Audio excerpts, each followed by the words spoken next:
Hey everybody, it's Colette Baron-Reid. Welcome to this week's Oracle card guidance and lesson. And before we do the reading, I am so excited. June the 8th, I'm doing something super special. I am releasing my manifesting challenge. And I got to tell you a really fast story about how this works because it works. So I remember how I met my husband. Okay. So I had found gazillions of relationships. Okay, fine. I kissed a lot of frogs to get to the prince, but yeah, that's beside the point.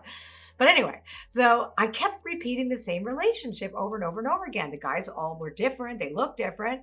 But I would always end up in the same exact place, unavailable man.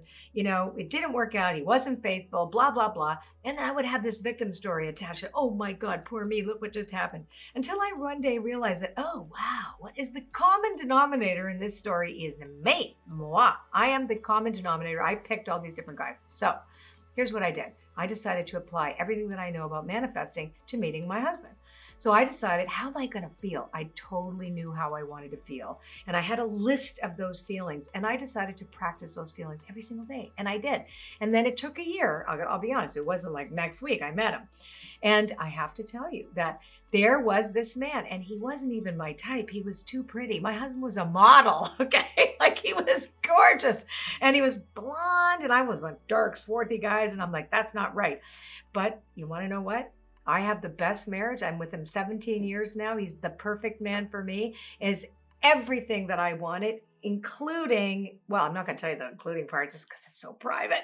So mark your calendars for the Map to Manifesting Challenge, June 8th.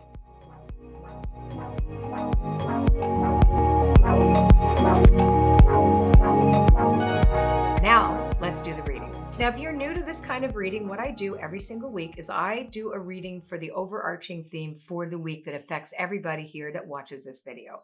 So that means it's kind of like a weather report, the energy, what you can expect, what is being required of you to stay in alignment with your higher power and for the highest good, because that's always our focus every single week. Now, I pick 6 cards, but you are going to want to pick a number between 1 and 6. Focus on that card, and that's going to be your special card. That's your focus, extra focus for the week. Okay, here we go.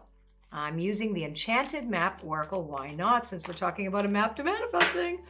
Here we go. Okay, so this is card number 1. This is card number 2. Card number 3.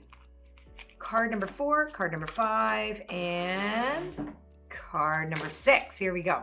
Now I'm going to turn them over one by one, and we are going to tell a story. So the first card, which is your anchor card, is coming apart, which is fantastic because that's exactly what's been happening. We are leaving behind that which no longer works for us.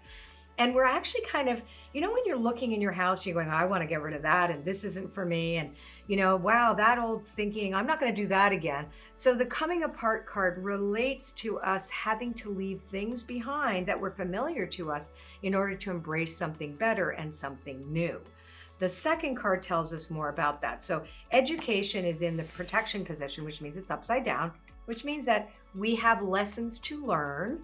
And we need to pay special attention to those lessons. Maybe we really don't know how to do things. So this is a call to action, really, is for us to educate ourselves, take an educational step, take a course, look for somebody who knows more than you about these kind of things as you step into a new life where you're basically reinventing yourself at some level. Every single human being is right now. So these are really good reminders. Now, the next card is details, details. So don't skim over things.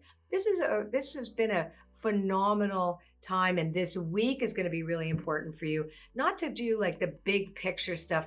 Focus on the details, which really is, and I say this a lot, act locally and think globally, right? Think whole, think we, not me, but then bring everything down to that very small locality of your home, your family, that where you know you have influence, that direct influence. And that's what this is saying this week. Remember, we think of the larger whole and we act in the smallest way possible. So these are the micro actions that we're being required to do this week.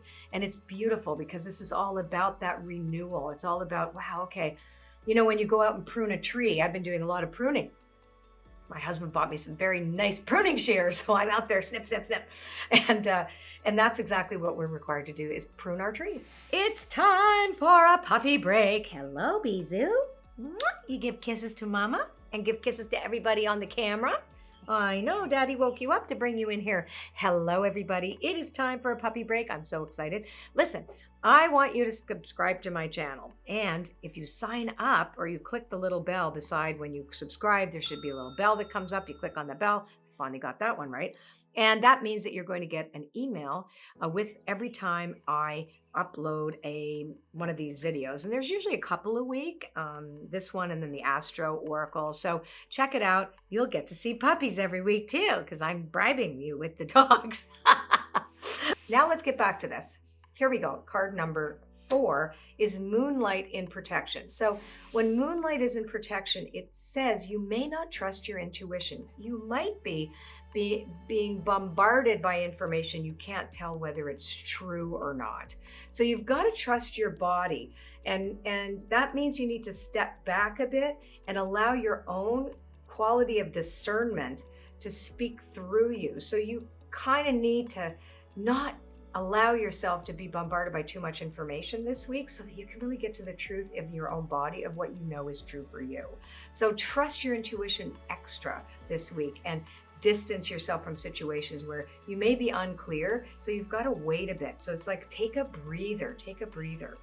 Now, this card is encouragement also in the protection position. So sometimes you might feel like, oh, there's nobody there for me. Or, wow, am I really going to get to do the things that I desire? And gee, am I really indentured to the reality that's in front of me? And there's no hope beyond that. Well, in fact, that isn't true.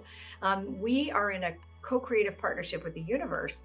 And whatever reality that we see in front of us is only a very small portion of what's possible. So we have to remember not to only identify with what's just in front of us and always be in a reactive state. We have to be in a creative state. And so we want to feel that sense of encouragement that comes naturally when we trust our higher power, because this always lets us know we don't really quite trust our higher power, our intuition. So we've got to remember, turn our will in our lives over to a power greater than ourselves. That's really key this week to stay in alignment with what is best for us.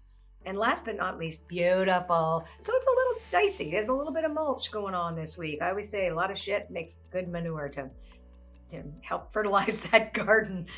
So the last one is Field of Dreams, right? So I think what we're looking at here is a big cleanup and a discerning moment where we're saying, I believe in this. This really feels right to me. I'm going to act like this, or I'm going to get rid of that. And you know what? I like these new behaviors that I've created for myself. So I'm going to keep those up and I'm going to leave the other ones behind. Nice inventory week here.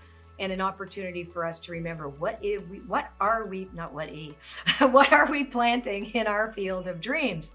Because remember that whatever we plant, if we're going to plant weeds, we can't expect flowers. Well, except there are flowers on weeds, so that may not be such a good example. But how about this? If you plant broccoli, you can't expect potatoes to come out on the other end, right? You've got to remember whatever it is that you plant, the integrity of that seed is going to take root. It's going to get rooted in your life, which means in the material world, and it's eventually going to show up, boop, in front of you as material reality.